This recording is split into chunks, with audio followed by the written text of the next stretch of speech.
É uma forma de encarar e lidar com o que a gente acha que é dinheiro, né? Foi o que eu falei para Hobbes lá atrás, enquanto ela pensava sobre como poderia ser a vida financeira com o mundo do caos, com o aumento do caos daqui para frente. E que tudo tende a seguir o caminho da digitalização da moeda, né? Penso que, apesar de ser muito bom não fazer ideia do que pode acontecer com a nossa vida financeira mundial, já que a circulação em espécie deu uma desacelerada abrupta no planeta, né? E já que o mercado digital local, não entre as nações, mas local, começa a ganhar um pouco mais de dinamismo em vários lugares do mundo, até o nosso modo de consumir as coisas deu uma, eu não diria nem mudada, eu diria recalibrada, porque a gente ainda está sentindo muito o impacto do nosso consumo desenfreado ao longo dos tempos, né? Muito provavelmente, alguns de nós que só consumíamos por ter cartão de crédito, a gente começa agora a reavaliar a forma de consumir. Sim, pelo menos a longo prazo, né? Uns por medo de uma nova pandemia, outros por estarem aprendendo na marra a consumir de forma mais inteligente, né? Tendo que, inclusive, curar os seus vícios, cortando aquilo que, em momentos como esse, pode ser desnecessário. E hoje a gente está começando a ver a ponta de alguma coisa ainda indefinida que revela não só uma nova forma de encarar e lidar com o que a gente acha que é dinheiro, né? Mas de lidar com os dinheiros em termos de possível unificação da moeda digital. E ir além também, né? Numa nova forma de lidar com o consumo desenfreado. Uma nova forma de lidar não somente com as transações físicas e online, mas com o que realmente vale a pena consumir e investir a longo prazo, né? Caso haja uma outra situação parecida como essa. E, cara, em outras épocas eu diria que o ser humano não tem jeito. E hoje eu digo com mais certeza ainda que não tem jeito mesmo. Brincadeira, assim, mas, cara, é muita gente sem noção. Assim, falo de muita gente, mas na verdade nós, né? Muitos de nós ainda não nos tocamos que não é só a respeito dos nossos familiares, dos nossos amigos, mas de todo o sistema de terráqueos que a gente é. Então, ao mesmo tempo, na verdade, assim, ultimamente, quando eu falo ultimamente, falo de uns 2 anos pra cá, eu tenho visto muita coisa como basicamente um espelho. Aí, sim, putz, como esse vírus tem refletido o nosso lado mais medroso, o nosso lado mais generoso, o nosso lado mais ingênuo, mesquinho, ignorante, assim como o nosso lado mais criativo também. Medroso por, em algum nível, a gente já perceber que a vida não vai voltar ao normal, porque o normal que vai surgir vai ser um novo normal e que ainda é desconhecido, e generoso porque alguns que realmente podem estão oferecendo ajuda sem absolutamente nada em troca, né? Talvez por já entenderem que a fonte de vida é outra, que não o dinheiro. E assim, daqui a ali a gente recebe mídias que expressam compreensão, união, compaixão, empatia, humanidade mesmo, né? E é como se a gente estivesse desacelerando a nossa forma de vida para poder resgatar coisas mais essenciais que estavam passando batido pela força de vontade de prosperar, pela vontade de avançar, né, de chegar em algum primeiro lugar que alguém lá atrás disse que a gente tinha que chegar, né, pela vontade de construir, crescer. Só que, ao mesmo tempo, esquecendo de olhar para os ensinamentos básicos da professora natureza, né? Que está sempre dizendo para gente que leva meses para um bebê nascer, que leva horas para a gente ver o céu ficar azul de novo, que é importante comer mais devagar sem precisar estar só engolindo as coisas antes de entrar no trabalho, que essa natureza que está dizendo para a gente que a gente deve retornar ao nosso ritmo biológico natural, que há anos vem sendo modificado pelo horário comercial, que é importante a gente se reconectar com o nosso silêncio interno, se desconectar de tanto barulho ao longo de todos esses anos e finalmente aprender a ficar mais sensível para interagir com a informação que a nossa intuição está constantemente comunicando.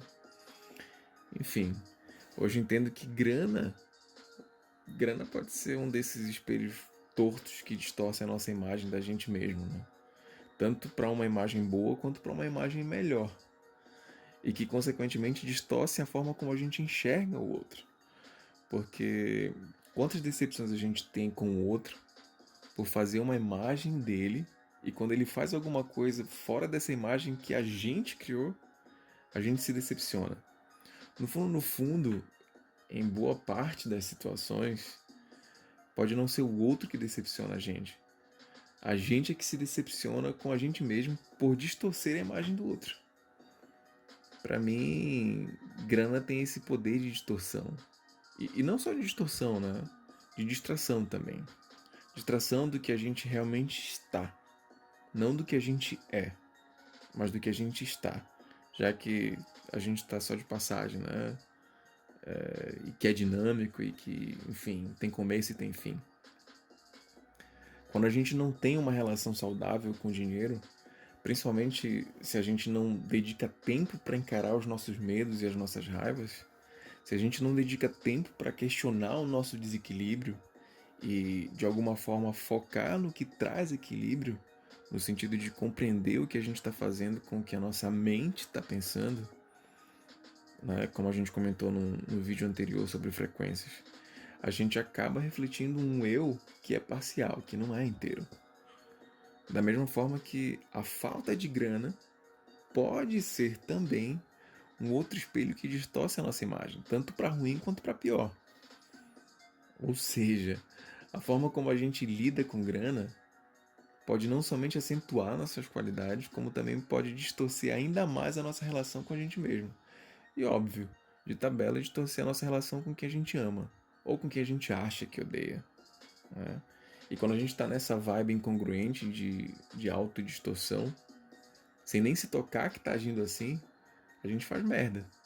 E ainda fica sem entender o porquê de ter agido de forma ignorante com o outro, impacientemente, etc.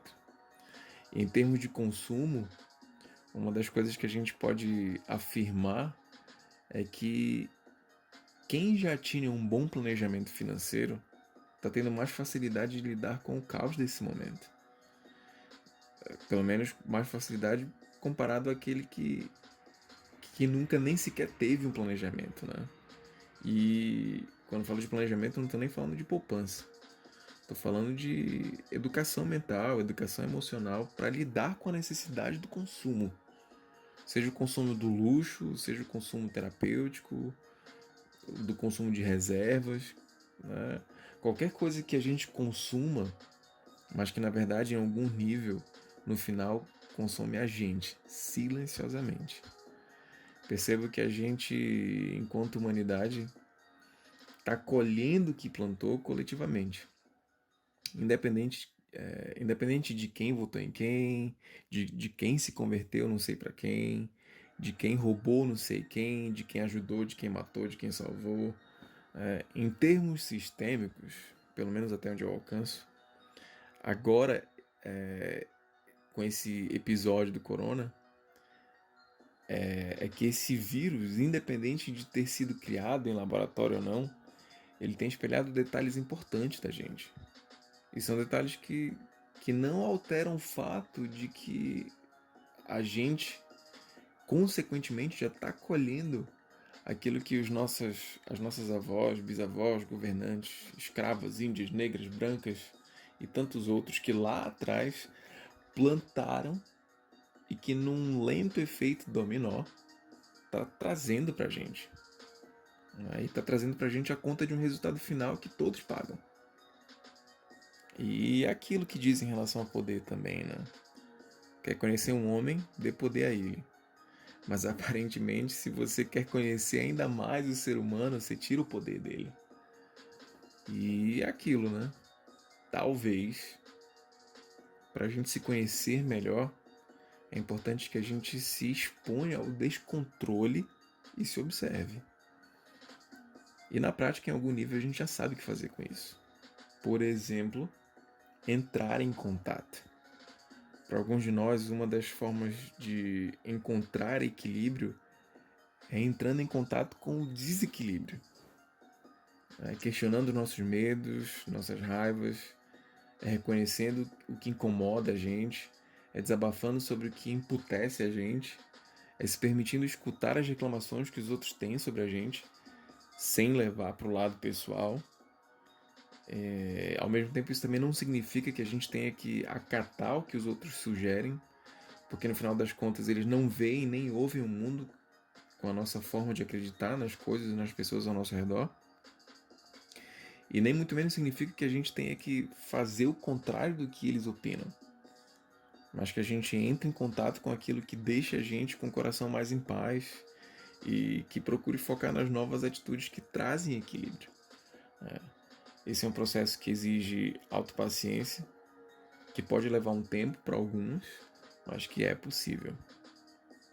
E assim, se esse nosso momento financeiro coletivo não for um convite para a gente começar a se encarar diferente, né, se desapegando do velho modo de viver, sem querer voltar ao mundo, entre aspas, normal de ontem, e participar de um novo modo normal de viver daqui para frente, pelo menos por mais uma temporada, se a gente não se abrir a um outro olhar sobre isso, pode ser que a gente esteja fadado a repetir as coisas que a gente vem fazendo, até que uma pandemia mais severa aconteça para que a gente saia desse piloto automático finalmente, né, desse ciclo repetitivo, até então, entre aspas, normal. É isso. Um abração. Oi? Sim, sim. Óbvio também tá te mandando um abraço. Tchau, tchau.